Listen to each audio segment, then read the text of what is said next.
friends. This is John, your host of Dairyland Frights. And make sure, wherever you listen to Dairyland Frights, to rate and subscribe us. Give us 5 stars. We truly appreciate it.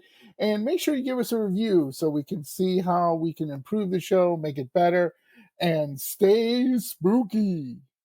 Hello, my spooky friends, and welcome to Dairyland Frights, the paranormal podcast that covers everything spooky, creepy, and mysterious in the Midwest and beyond. And today, the great guests keep on coming, and 2026 has been nothing but great guests. And obviously, Lara from Seance and Sensibility. I couldn't ask for a better guest. Thank you for joining us. Very kind. Thank you for having me, John. Oh, yeah, no problem at all, because we did have, I'll just be honest with my audience, we did have some glitches kind of on our last one, and Lara was very nice enough to say, like, hey, let's redo this, John. I don't want you to send it out, and, we're kind of like, kind of half this, half that. You were having a minor snowstorm, I believe. Yes. Ice storm, snowstorm. Oh my gosh, it just keeps on coming. So in your neck of the woods, the worst you get is maybe, I don't know, torrential rain. Very true.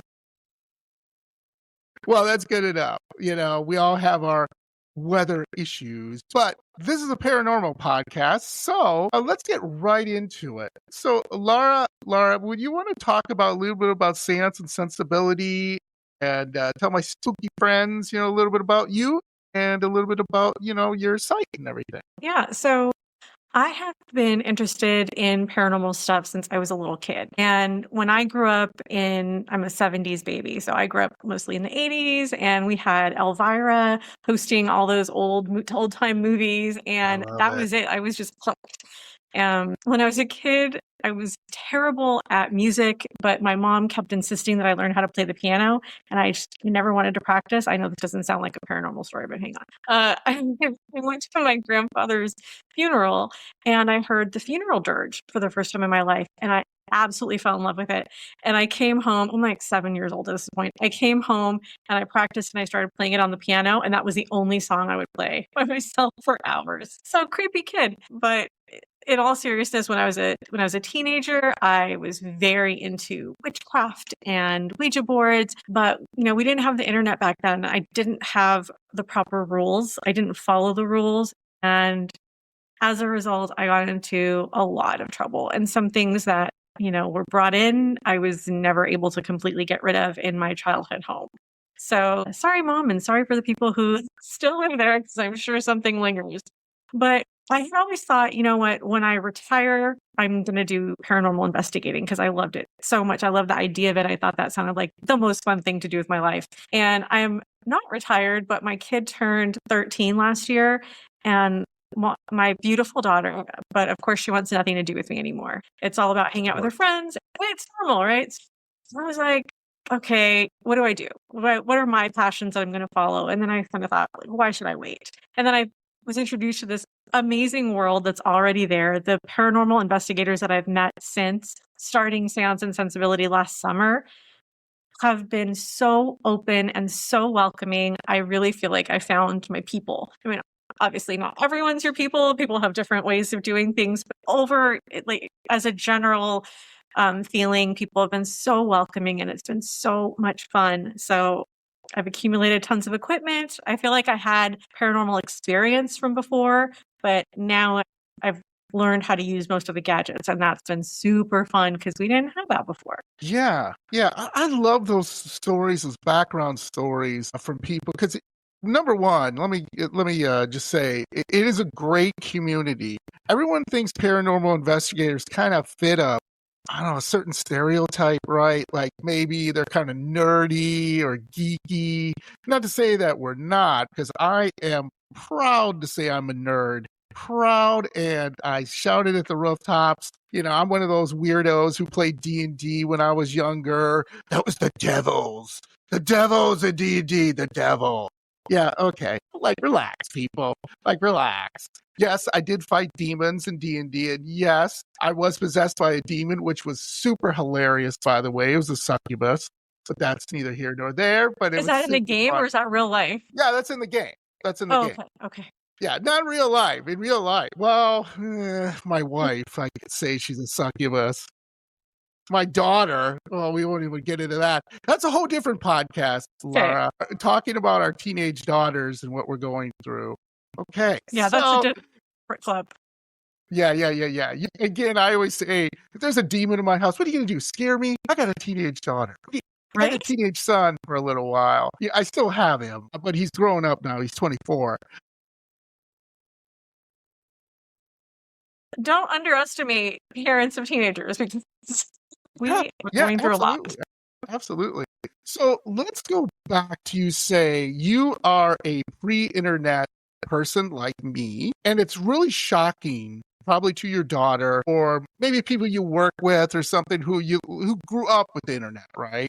And you could just be like, okay, I want to know how to do the Ouija board. How do we do this? How do we do that? I can read some stories that don't do this. So, like, when you were doing the Ouija board and some other things, did you just kind of just go at it? You just said, okay, and maybe it didn't work out. Can you tell me like a story like maybe you did where oops, maybe I shouldn't have done that? Yeah, there's definitely several stories where I shouldn't have done that. But we didn't know things like don't take your hand off the Ouija board. Like if two people are doing it, one person has to always have contact.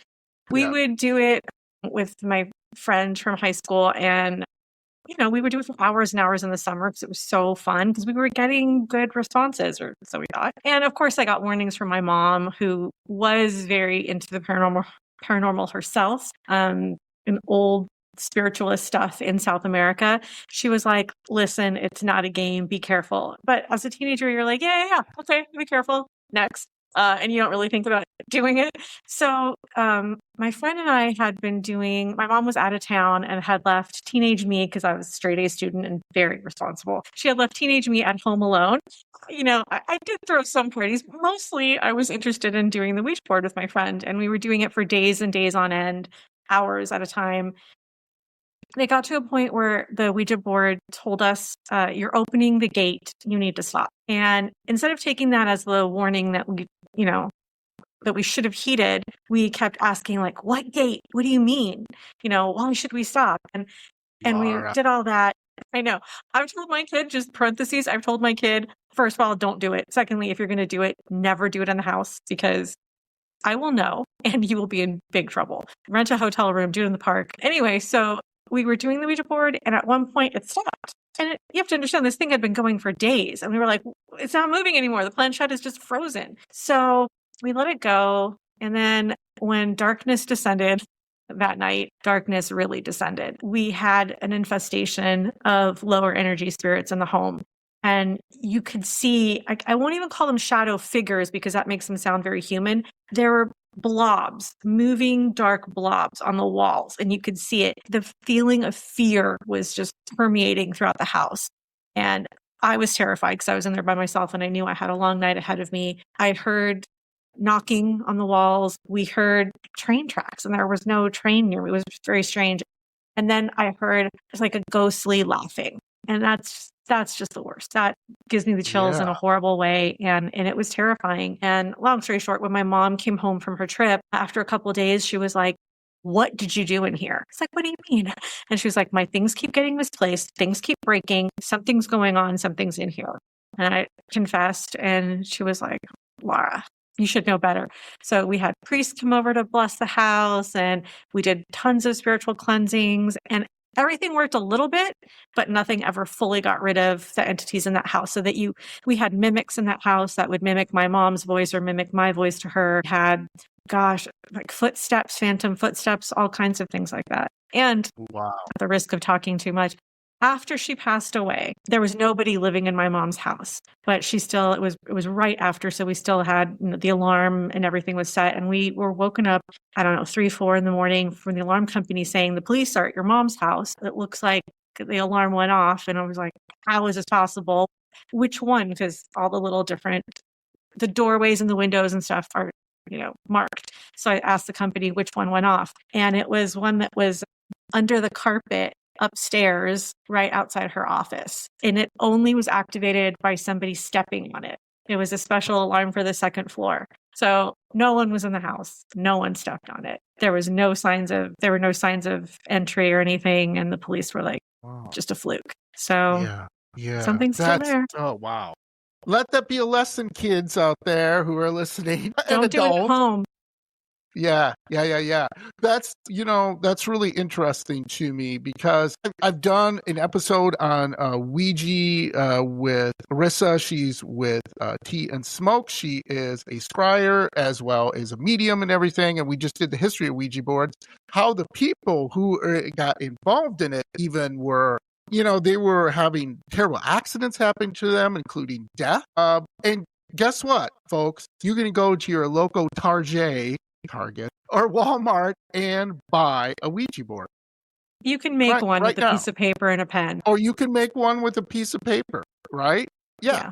So that to me is crazy, right? And I'm sure there's been a number of lawsuits, but how do you prove it, right? How do you prove anything's a portal? I mean, you're basically opening the door and inviting, if you don't set boundaries, you're inviting anything. These days, we do Ouija boards sometimes on our investigations, and we always set boundaries.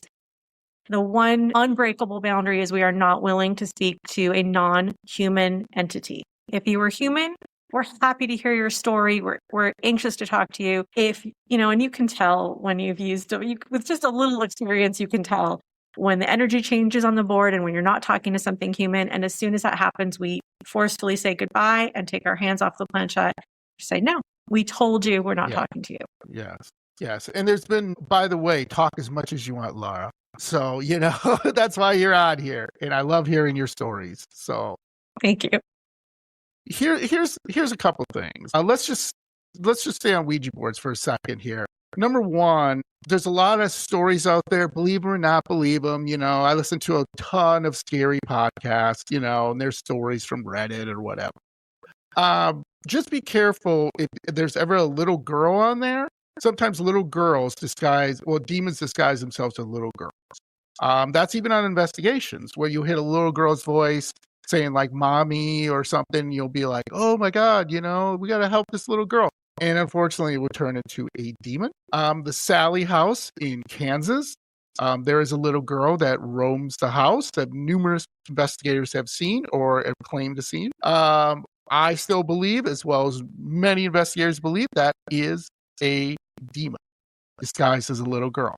And so again, like you said, set boundaries, do what you need to do. If something spells out a demon's name, I would get familiar with demons' names. There's a number of them that you can easily look up on the internet before we had the internet. Unfortunately, we found out the other way around, where they've spelled their name and then we've looked them up. Correct. Yeah. And there's a number of bigger ones and everything. Now, I've spoken to paranormal investigators who have said, I think the demon is within us. Interesting. I like that. And some have said, no, there are demons. Like I've seen them with my own eyes, and I've had to bring in, or followed me home, and I've had to bring in a priest, or I've had to bring in mediums or whoever to help me get rid of this demon. So the main thing is just be careful. So let me tell you a quick story about that you said don't do it at your house.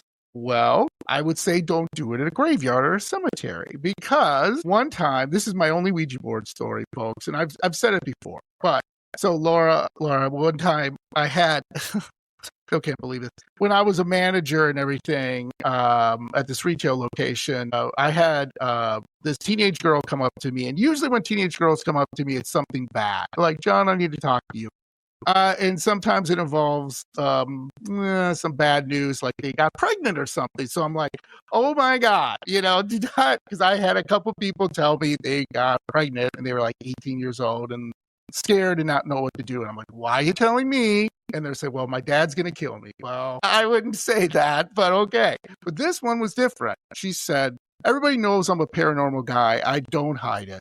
I have people come up to me at work. Hey, John, my uncle's house is haunted. I got a cool story for you. Oh, awesome. So they were at a Ouija board. A bunch of kids went into a cemetery and they started fooling around like you did with it. Did not pay attention to things. And they heard some growling noises, also footsteps coming to them, like somebody was running towards them, and like a growling noise. So they weren't going to stick around, even if it was a dog or whatever. But in a cemetery at like 2:00 in the morning, I don't know about if it was a dog, but who knows? So they ran, leaving it, not closing it, not saying goodbye, not setting boundaries. And she told me that when she went home, that something followed because she Yeah. could see shadows on the wall. Her covers would be like stripped from her, like she'd be sleeping and like somebody would grab the covers and yank them and she would fight it, you know. So I said, okay, well, no problem. We just have to close it and everything. And she goes, great. Can you come with me after work? Yeah, no problem. So we went after work and we went. Guess what? The groundskeeper had mowed over it. So the entire Ouija board was destroyed. Totally destroyed. Yeah. There were just bits and pieces everywhere. You know what I'm saying? So it couldn't use it. So I said, well, I don't know what to do now. You know, how would I know? Not familiar with it. And so her mom then comes, and I'm thinking, oh my God, the mom's going to kill me. No, the mom was like, John, you know, my daughter told me everything and we really need help. We've reached out to our local priest, but they say that, you know, they have to get the Ouija board and close it and all this, whatever. I'm like, okay. So I finally got a medium friend of mine in the area, very sweet lady.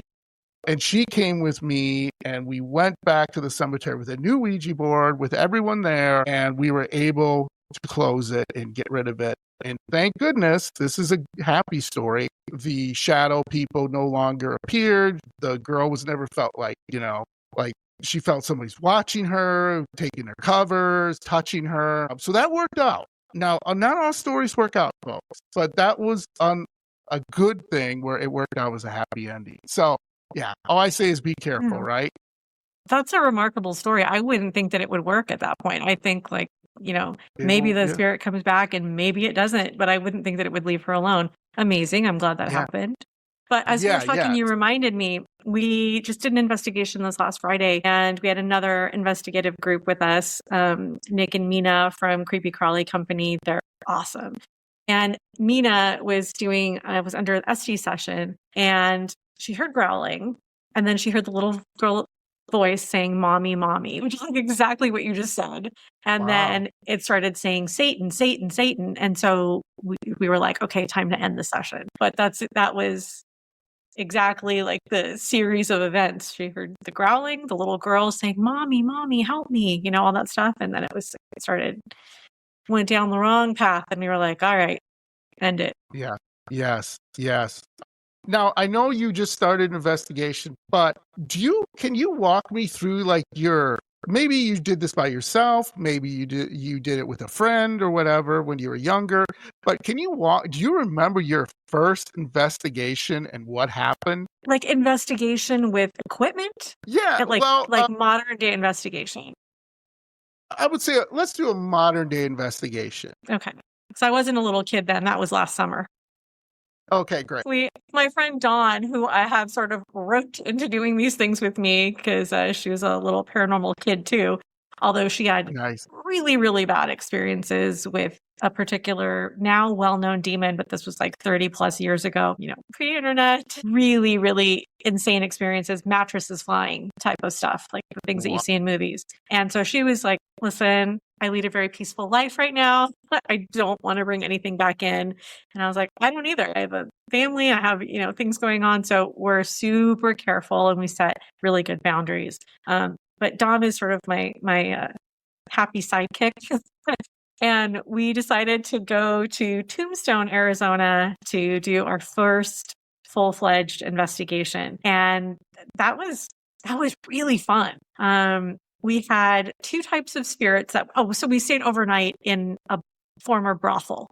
And we had two kinds of spirits in there. One were working girls. And the other were Johns, basically. So not me, just not you. Oh, I'm sorry. Customers. So Dawn was like, I don't want to engage with the, you know, violent, like, you know, spirits because somebody had scratched one of the, I guess there were like demons and stuff in there too. But demons is a broad category, right? Not everything is a demon. Yes, but one of the lead investigators had been scratched and blood had been drawn, and she was like, I'm gonna stay away from that kind of spirit, you know, Old West fighting, guns, violence. She was like, I'll get flirty and see if I can attract some other type of spirits. So she suddenly felt like a spirit approach her from behind and like press into her, and all the machines started going off, and then something said like right behind you, on like the ITC, and she was like, I know you're right behind me, I can feel it. Yeah. And we were able to, set boundaries after the fact. Saying you are not allowed to do this and do that. And then they had warned us that the spirits of the house do not like Ouija boards and not to use them. And we're like, okay, we just won't tell anyone. Who's going to find out in our room after, 2 a.m. after the investigation? Nobody's going to know. Let's see what we can get. Yeah. And Sure. we had a spirit come through, and she said her name was Kate. And she told us in no uncertain terms to get off the board and to stop doing it. And we're like, is this your house? And she basically said that she runs the place. She looks over everything. And we were not to be on the board, that it was offensive to her that we were on the Ouija board. So we're like, okay, I guess we'll listen to the spirits. And we closed it out. And then I should have done this before, but I just hadn't. It was my first investigation. Kate was the madam of the house that actually come to our board and told us to stop. So Wow. it was kind of an interesting confirmation because we didn't know that at the time that we were doing the board. So yeah, that's really interesting. Normally that doesn't happen, but that she told you like it. So it just spelled on the board, or did you guys hear a voice? No, she said don't. It was on the board. Sorry, on the board. Yeah. She said, Gotcha. stop, Gotcha. don't, this is not okay. Yeah. I'm not okay with this, or however she said it. I don't exactly remember. Not okay sounds way too modern. Yeah. But also a couple of weeks ago, a couple of paranormal teams were investigating the Biltmore Hotel in downtown LA, which is known for being one of the last places that the Black Dahlia was seen alive before her brutal murder. Yeah. So I was there with Creepy Crawly Co. and JJ Paranormal, and stuff was really active in the rooms, but we weren't getting crystal clear communication and information. So we thought, let's bring out the Ouija board. And on the Ouija board, we ended up talking to the spirit of a woman who said that she died in 1930, I believe, and that she lost her life in the bathtub. At one point, she said it was suicide. And another point, she said she was killed. So we were like, what's going on? Was it suicide or murder? And we're trying to figure this out. And we decided that we would each go spend some 10 minutes in the dark in the bathroom with some devices, a bell. I had an ITC device, but completely in the dark, and try and communicate with her.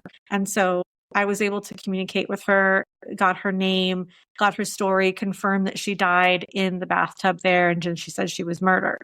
And we were like, wow, this is really amazing. Because I think some people might have gone in thinking that we're going to talk to the Black Dahlia, but she didn't appear for me at all. So instead it was this woman that had died in the bathtub. And we were like, wow, this is really amazing. We got really specific, really intelligent responses back and forth. And she kept saying that, I came here with dreams. It was kind of an emotional thing. And some things about her killer. And then we had kind of wrapped everything up or slowed down a little bit. And one of the guys went on his phone to try to see if he could find anything online. And again, where not knowing things ahead of time is to your benefit. Apparently, this is the most famous spirit at the Biltmore. They call her the lady in the bathtub. I had never heard of her. She's not a famous person, but she's a famous ghost that haunts it. And they said that there's no police record of her death. That she did die in the late 90s, but there's no record of somebody dying there, and that the rumor has always been that it was suicide, or there's always been confusion as to whether it was suicide or murder. But this lady appears to staff, she appears to guests. She's like the spirit of the place. So I thought that was very interesting. Wow. Yeah, that is awesome, because you can get something, a verification like that just is like, man, that it just must make you feel great, right? Because not all times are going to be that. You can be there for 5-6 hours or longer and just nothing, it's just zero. And so it's not always like on shows. People got to stop. You watch Ghost Hunters, which I call them bagel bites, Zach Baggins. Anyway, or some of the other ones. They're listening to podcasts. And you got to remember, they have to put the scare. I understand it, but there's a lot of times where you're just like, nothing. There's nothing here.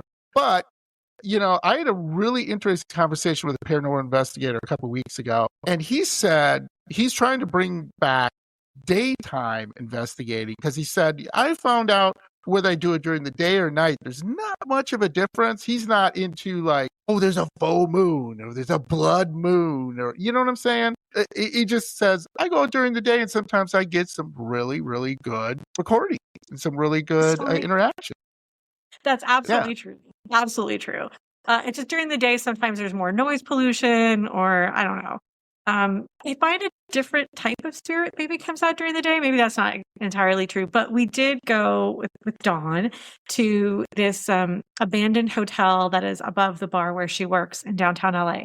And we've been there at night and we've had some really, really cool experiences. And we decided to do a daytime thing because why not? So the cool thing that happened there, although the Ouija board session there was a bust, we had to close it down because we were just getting trickster spirits. But we went into this one room, doesn't really have a window or walls to speak of, but things were answering us through the dead bell, which they love my dead bell. Spirits really, really love my dead bell. And when I can get an intelligent conversation, response happening, I'm thrilled. So recently I've started doing the flashlight thing, which is an old thing that people do, right? You loosen the tip of the flashlight just enough that if you were to touch it, it'll turn on. I love it because it's so low tech. There's no fancy, it's not spitting out words and you then have to think like, well, is that a coincidence? Or, so I had placed my flashlight there and I was begging the spirits to turn it on. I was like, I know you can do it. I feel it. And one of the ITC devices said something like, it's dark. And I was like, well, it would help turning on the flashlight. I was kind of joking around, but kind of being serious. And the flashlight turned on. And this was during the day. We have it on video. It's in my profile or in my account. And I just got so happy because no one's touching it. It turns on, and then we're like, can you turn it off? It turns off. Can you turn it back on? It turns it back on. It's just like, this is part of what I love about this. I feel like a kid. I feel like I'm engaging with some kind of mystery. It's clearly there. I can't fully explain it. And this is what makes the whole thing fun. Yeah, absolutely. So let me ask you a follow-up question with this. How, you've been investigating for a short time, but you'll continue to do it. But how much do you rely on gadgets like, the EMF meters, your dead bell versus your own gut feeling or sixth sense, as I want to call it? What I like is when, my questions come from my gut feeling or my sixth sense. But when I have an exterior device, like a dead bell that's just working off of EMF, when I have an exterior device confirm it, then I like to rely on both, but with a caveat. I do have an ITC device that seems like it's pretty relevant to whatever's happening in the situation. But I also have an Alice box, and no shade to Alice box. It was really, really expensive. Every time it spits out a word, it's like it has nothing to do with what's going on. So it's the use your own discernment thing. Yeah. Is that like a spirit box? Yes. It's like a spirit chat. So it doesn't go through the radio. It's like a random word generator that is supposed to gather input from the, whatever, temperature changes and fluctuations, and the spirits are supposed to be able to manipulate it, but it has a word bank. Okay. Right. So like Ghost Tube is one of those things. Ghost Tube is 50-50. Sometimes it's like, that was a really cool response to exactly what we asked. And sometimes it's like hairdryer. It just doesn't have any relation to what's happening. So you have to use some discernment. And I don't believe in stretching things to fit. I was with an investigator last week. I will not name names, although I think she's really cool. Words were coming through like smell and then cancer. And she was like, my God, people used to smoke in here. That's the smell of cancer. Maybe for me, you're trying to stretch it too much. Let's not stretch it to fit the facts that we know. Yeah. Exactly. And that's hard to do, right? So that kind of leads me to my next question is debunking. What is your process of debunking? And debunking's hard, right? Because I don't know if you'll ever do a private residence or if you already have, where you got to go in and I've had paranormal investigators tell me they'll go in and the person, oh, there's shadow people and I see this and I blah, blah, blah. And then they go in and they're like, no, we're not getting nothing. We've done everything we can. Sounds like it's your water softener or your water heater or the pipes or something. You might want to have that looked at. You know what I mean? Something like that. So how do you go about that? How do you debunk it so you don't like go back with false information and be like, oh boy, I kind of goofed that up. I hope that I'm never in a situation where I have to tell someone else that their thing is not real, because I hate hurting Yeah. feelings, which I just cringe at that. But with my own stuff, I'm very honest and very open about it. Like, we caught a photo the other day and I was like, look, there's an unusual mist in this photo that does not appear in the other photos. I don't know what it is. Like, I'm not going to come out and say like, we caught a ghost. So people are like, the film is grainy. It was shot at night, or that could be a reflection from, I'm really open to trying to figure out what things are. I'm really, really working on this, not whispering during investigations. It'll be someone else's EVP that they caught. I don't want people whispering around me. So now I kind of joke and go, that was an EVP, when somebody whispers near me, Right. so that I know that it's not. But I try to eliminate, the rational explanations for things. If other people were talking, if there are a lot of things that look like they could be something and they're not. Sometimes Dawn and I will, as a joke, sort of like snap a picture of a shadow in a room that looks like a person. And we're like, oh my God, what do you see? We're kidding. We know it's not real. We know that a lot of things can appear to be different things. So just use your best judgment. There is a picture, speaking of Dawn and her bar, that was taken at the Golden Gopher in Los Angeles, which is the oldest bar license in LA. And the bar is definitely haunted, like no question about it. But there was a photo taken, not by any of us, but by a friend of a different bartender. And it was a photo of his friend out on the patio, like where they sit to smoke. And I'll send it to you after this, after we stop recording, Nice. so that you can see it, because it is the strangest picture of this guy in a leather jacket sitting there. That's what the picture's supposed to be. Posed onto him, onto half of his face, is a picture of a woman who looks to be from the 1920s, 1930s. This is not, I get chills as I say it. This is not the face of a modern woman you would find at a bar in LA. Sure. One. Number two, his hands are sort of like crossed over his knee. There's a third hand that you can see in the picture. It is so Nice. like, if this were film, you would be like, it's a double exposure. There's Sure. but it was taken with an iPhone and they can't do that. So that is one that you're like, I don't know what I'm looking at. Yeah. I don't know. How did this woman's face appear? It was just supposed to be a picture of a guy, his friend sitting there, the leather jacket, legs crossed. Yeah. Who is this woman? Right. Oh man. Yes, please, please, please send that to me. I will definitely send it to you. Oh, that'd be awesome. I love it. So No one can let me ask explain you, it. yeah, that's just interesting. I love that stuff. Yeah. So do you ever worry about something following you home? And what do you do to close an investigation and protect yourself? Thank you so much for asking that. As a matter of fact, Yeah. we set boundaries in the beginning and then we set boundaries in the end. It'll always be like a thank you for talking to us. Thank you for interacting with us. This has been amazing. We really, really appreciate you. We're going to go. You stay here. You're not allowed to follow us. You're not allowed to follow us out the door. You're not allowed to follow us once we close our, car door. You're not allowed to follow us home, blah, blah, blah. And then we either spray like a Palo Santo water or Florida water and, stand in for like holy water or something and like just kind of run it over our head and rub it in our hands and just like say a little prayer of protection over us, and that we thank everything and everything must stay where it is, that you're not allowed to follow us home. And my husband, who's a drummer, he's on tour right now. And he called me right before the podcast. He called me and he was like, I'm at a little witchy store in Texas. Like, do you need anything? I was like, I tried to explain it to him and he's like, do you want to just talk to the lady here? So I told her, yeah, I'm a paranormal investigator and I just want, if you have a protection spray or something so that ghosts don't follow us home. And she was like, oh yeah, we have something in here that we make in house. I just like a little ritual. I think it's meaningful. And I think that if you don't do it, you do run the risk of not only things following you home, but attaching to you. And Yes. why not? If you've opened yourself up, if you've opened these channels of communication, it's only fair that you close them again. Yes.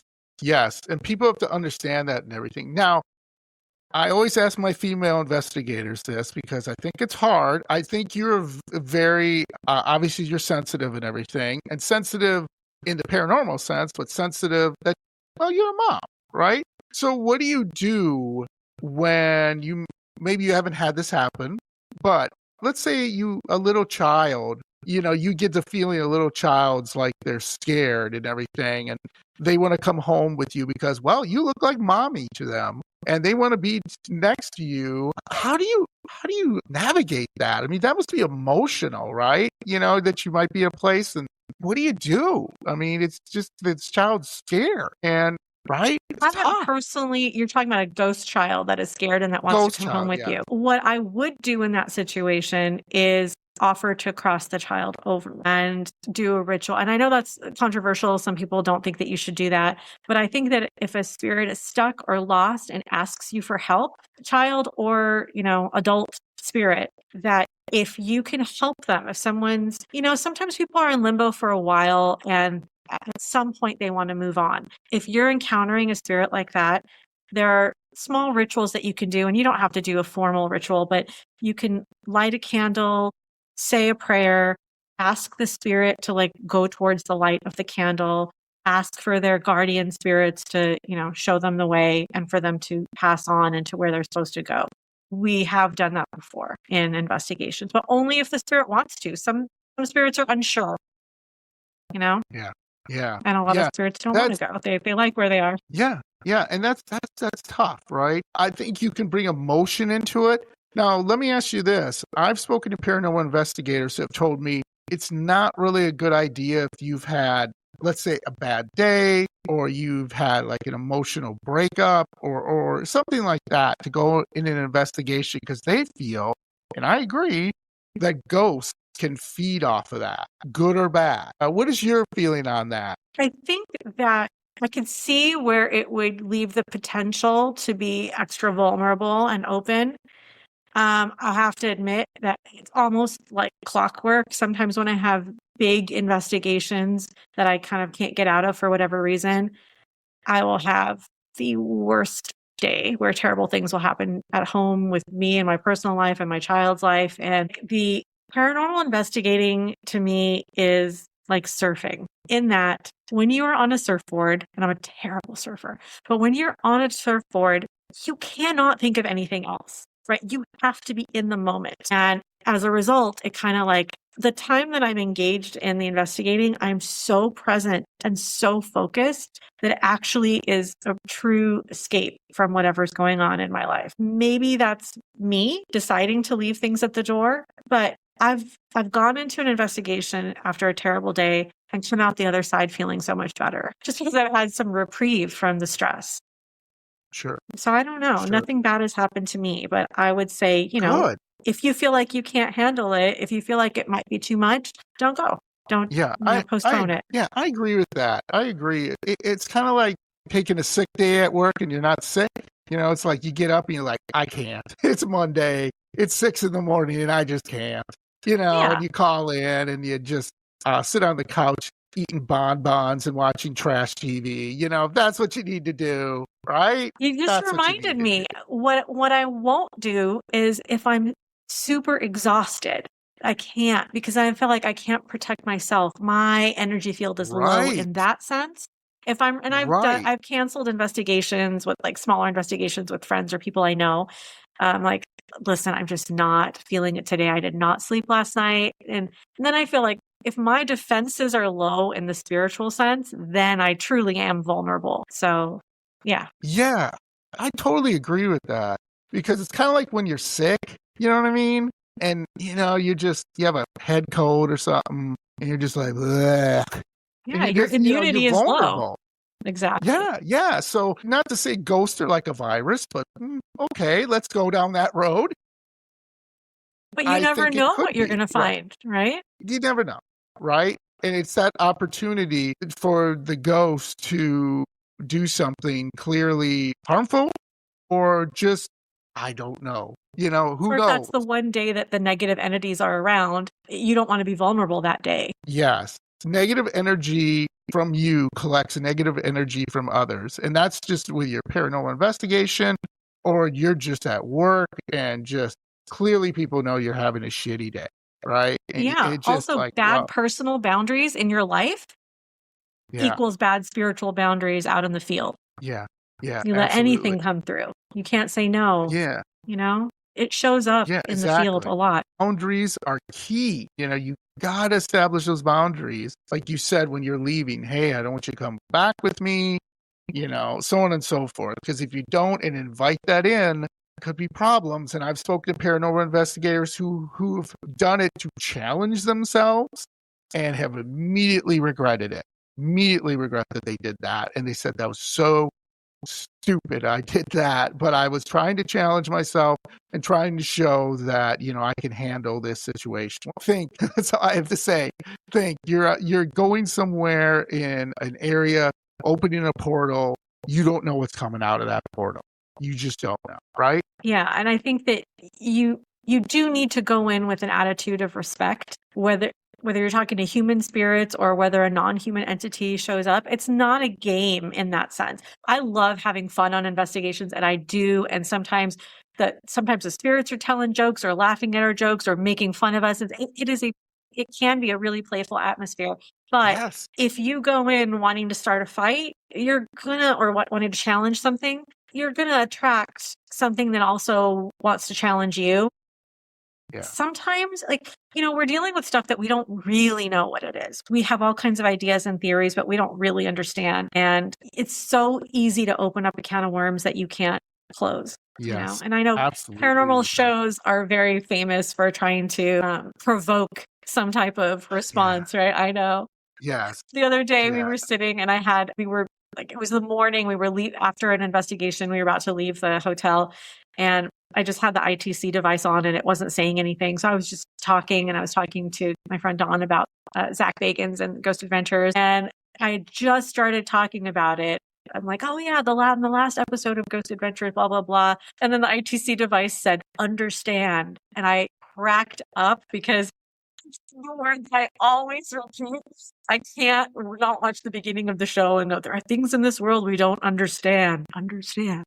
So I cracked up, and I thought that was the ghost being really funny. It's awesome. That is awesome. Oh, I love that. So I don't know if you've had this ever happen to you yet, because I know, you've talked about, you've done things with, I don't want to say witchcraft, but being sensitive and everything like that. Maybe you've helped people like this, but have you ever had someone come up to you, Lara, and say, they're grieving and they just wanted to have connection to a lost one, loved one, obviously. Where do you draw the line with that? Because that's kind of a hard thing, right? If someone comes to you and say, oh, I love my dad, I miss him every day. Could you help me connect with him? Could you help me talk to him? Where do you say, yes, but this is boundaries. This is what we're going to do. I wouldn't do that at all. I don't trust my abilities enough to be able to handle something like that. But I know that there are some amazing mediums, and I did connect with some of them after my mom passed. And I know that those messages were really healing. But yeah, I wouldn't do that for somebody. The most that I would do if somebody wanted some type of a reading would be to make them a cup of Armenian coffee and read their fortune and see if there were any messages in the coffee. That's my thing. I do tasseography. I'm not a medium. Although, I've taken some classes from Intuitive Tawny. She taught an increasing your psychic awareness class that I thought was absolutely fascinating. And I would love to work towards more of that. Sometimes I get little inklings and I think I can build on that, but I wouldn't handle somebody's grief situation. That's too much. Yeah. That's a tough one. So you say tasseography. Can you explain that to my spooky friends? What is that again? Sure. It is fortune telling in cups. So it refers to tea readings, which I don't do and I don't know how to do, and coffee readings, which is absolutely my expertise. I've been doing it since I was 14, and I learned from my mom and she learned from her mom. And it's something that a lot of Armenians do, a lot of Middle Easterners do. So we get this coffee with a really fine grind. And once you're done drinking it, it's like a little espresso cup. You turn it over and let it dry, and it makes these designs. And that to me is what I've always wanted a crystal ball to be, like where I could just focus and see things. I see things, I hear things, I see colors, I hear words, I see movement. It like everything comes to life to me in a coffee cup. So I can really tune into a person's energies that way. That's super interesting. Maybe I'll have to have you back on and you have to do me and come do to my LA. energy. Yeah, drink a cup of coffee here. Yeah, absolutely. That sounds awesome. So let me ask you this. If you could capture the perfect piece of paranormal evidence that would convince the entire scientific community that, well, spirits exist, what would it look like? Never thought of this question before, but as you were asking it, I was trying to imagine like little pieces of what I would want. Okay. Yeah. So I'd want something visual, but maybe better than a photograph. And so I'd want a video that where you could see some type of form. I would want evidence of physical movement, like that, form of, let's say, a woman moving a chair or moving something where nothing else was touching it. And I would want an EVP of her saying something. I think if I had those three, I'd be like, okay, explain it. Yes. Right? And, yeah, I love that. See, now I love that I'm thinking, what if it were on like security footage, like overnight at a place where you could see something moving, have it be a stationary camera? Sometimes you see these videos and it's very clear that there's a camera following the people around. And you're like, well, who's filming this amazing thing that happened to you? So exactly. CCTV and all EVP, a visual and physical movement of an object. Yeah, that'd be great. One of the things that really bugs me is there's so many different people out there who are faking things. And I get it, you're having fun and whatever, right? But some are really good at faking it. Yeah. And it's really, you look at it and you're like, wow. Like I had this footage I found from a hotel that was like part of a Marriott chain. They set it up so it looked like security cameras, and they set it up so you could see the hallway of like any generic Marriott or chain hotel you stayed in. And they were on the radio, so you could hear the walkie, radio, whatever, two-way radio going back and forth. And the guy was like, yeah, someone's complaining about noises in this room. And you see the security guy go up to the door, knock on the door, and say, hey, this is security, you gotta let me in, I want to see what's going on, blah, blah, blah. Nobody opens the door. And then you see him open the door as a security card. And when he's opening the door, you see like this mist kind of go out around to the door. And when he walks into there, I've seen that video. He's on the radio. Have you? Yeah. It's not real? No. Damn it's not real. Some people came forward, and unfortunately, but it looks real. It looks everything but real. But some people came forward and they said, now, again, maybe it is. And people are just trying to, like, if you're a Marriott chain, you don't want that, right? You want people like, hey, I'm not staying in a room, what's going on. But if you remember that video, like, there are different things with it where the security guy said the shower was running, that there were chairs flipped up over everywhere. Now, that is not to say that hasn't happened, because I've stayed in hotels, chain hotels, where people have said to me, like, hey, John, did you, like, come in my room the other night and try to wake me up? Because I heard your voice. And I'm like, no, dude, I didn't. Why would I do that? I can't get in your room. He's like, that's really weird, because I heard your voice clear as day right next to me say, wake up. And I thought I was late for a meeting. Yeah. And I was like, really? And then a couple other people told me that their shower just turned on. Like they were just watching TV and their shower turned on, and they were like, turn on the shower? Like, I'm tired. Am I that tired? Right? Sometimes how you're so tired, you're just like, I'm going to turn on the shower. And then I'm going to watch. And then you're like, oh, shit, I got my shower on. Yeah, no, totally. They were saying no, they never did that. I was like, and I asked to switch rooms, and they wouldn't switch them with me, Lara. So highly suspicious. Yeah, but it was super fun. It's so unfortunate, because now that you can create anything with AI, it's so difficult to authenticate. It's basically limited to the people in the room and the people that know you that can say, like, oh, this really happened. Otherwise, Yeah. it's been ruined, like, to try Yeah. to get actual genuine footage. Yeah. Yeah. Right. And that why I think it would be hard. I don't think you would ever convince us something scientific unless you said you had those 3 concrete examples and they could prove that has been tampered with or AI or whatever. And you could tell It that wouldn't work. there's enough people that, Scientists want yeah. you to reproduce the effect. Mm-hmm. And Correct. from what I've seen of the paranormal world, it doesn't work that way. They It don't doesn't work that operate way. on the same rules. You can't do Yeah. it in It's a not a, lab on command. I mean, yeah. maybe you can. I've Yeah. been reading about all these CIA remote viewers. All right. And another podcast did this, what is it? Haunted Objects Pod did this thing with their museum members, which are in the thousands, where they had a remote viewing experiment and they kind of were doing like, they would put somebody in a place and then they would show us a photograph of the person. And then we would have to we had 10 minutes, 15 minutes to connect to where that person was, what feelings, what we saw around them so that we could practice the remote viewing. And this is how the CIA agents had been trained. And Yeah. some of the classes were, I got one of them right. The other 3 I sucked at, but I got one of them right. And I was so excited. The one that I was like, look, I did it. Yeah. Yeah. It was really cool. Absolutely. So maybe there's something there that can be done on command, but I don't know how to do it. Maybe, yeah. But it's cool. It's cool learning about it. It's cool that you could maybe do it someday, or maybe we can. And you never know. That's what I love about it, right? It's the mystery. And that's us, right? We're not asking a ghost to perform. Yeah. You can only control what you're able to do, not have someone Correct. else do something on command. Yeah, absolutely. Yeah, absolutely. So let me ask you this. If spirits are indeed around us, why do you think they choose to stay? Why not leave? I think most of them can come and go at will. There's the exception, of course, there are spirits who are trapped. There's a whole bunch of stuff like that.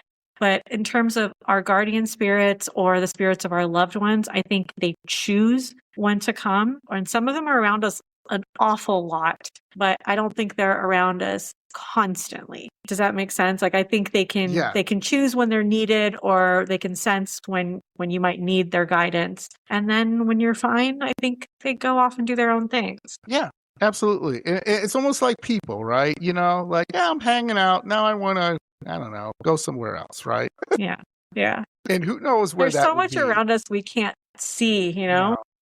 Correct. That's why when you bump into some people or learn about some people who can see everything, I'm like, oh my God, that would be a curse. You know what I mean? Like if you just walk into a room, I don't want it, you know, where you could just see all the spirits. It's like, yikes. It's like, no, thank you. Like that would be a lot, right? Because imagine just walking into your grocery shopping and you're sitting there and you're like, oh man, come on. I mean, there's this Hollywood exorcist. She's a demonologist and an exorcist, and she, from a very young age, can see the demons, which is why she's really good at exorcising them. And I was like, that would be such a cool thing to have, an ability to have.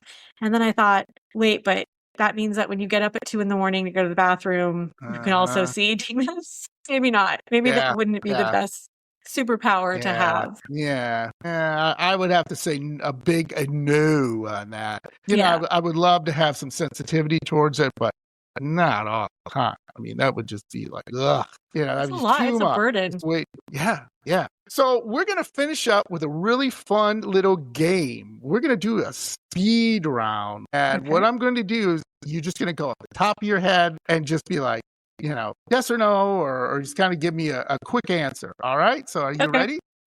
Yeah. All right. Flashlight or night vision? Flashlight. Flashlight. I love it so much. Well, not because I do the flashlight thing.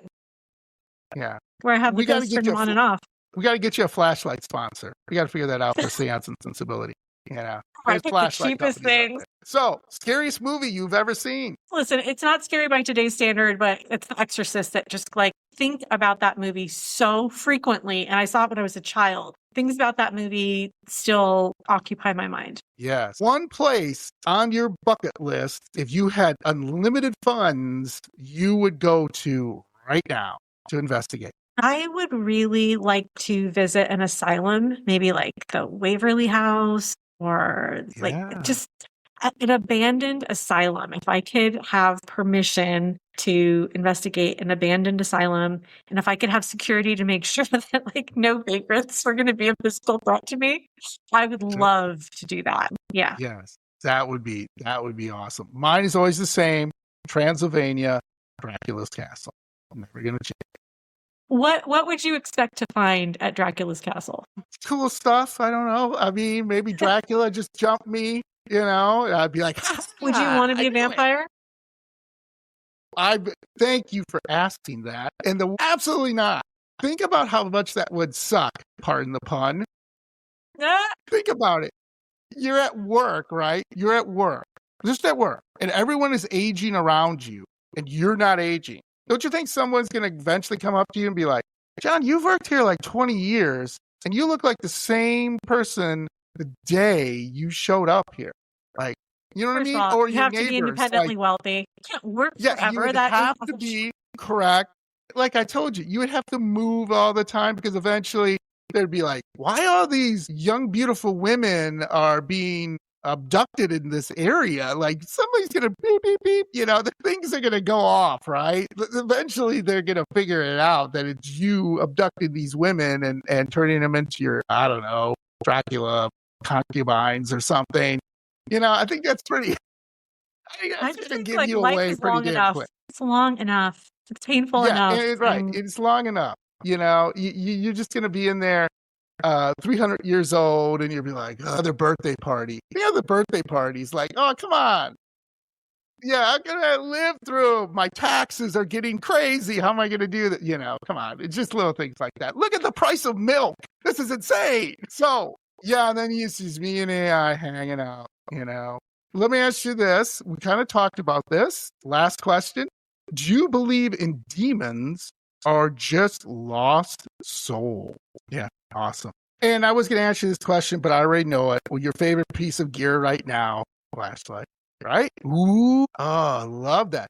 Happy early birthday. You're welcome. So this was great as always. Thank you so much. I love your stories. I love your content. I learned so much. This was awesome. And you're more than welcome to come back because there's some things I didn't get to. I'd love to talk about, as well as, you know, you have some investigations probably coming up in the next few months that maybe we can catch up on. You can tell me some crazy stories with a Ouija board or whatever you're running into, or with your new camera that you'll have. So awesome. You are making me so jealous. Wow. Okay. I'll be jealous. Yeah, I'll just come on down and show up. Hey. Tell my spooky friends where they can find you.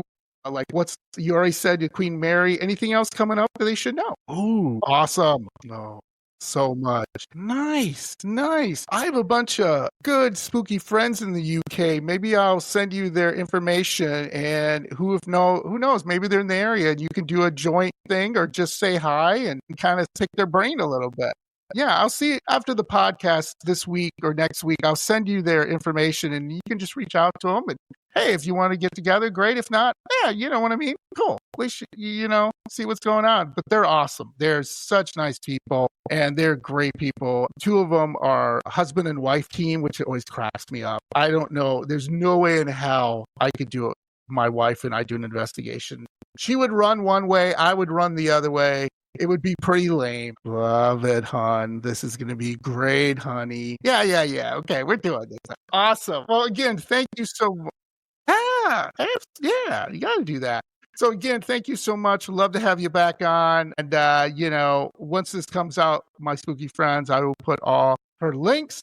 And please go visit, you know, Seance and Sensibility. Give her some love. Ask her some questions. Maybe you have some questions you would love to ask her. Please ask, right? No harm, no foul, right? Yes. Awesome. Well, again, this has been wonderful, Laura. And I thank you so much again for doing this. And stay spooky.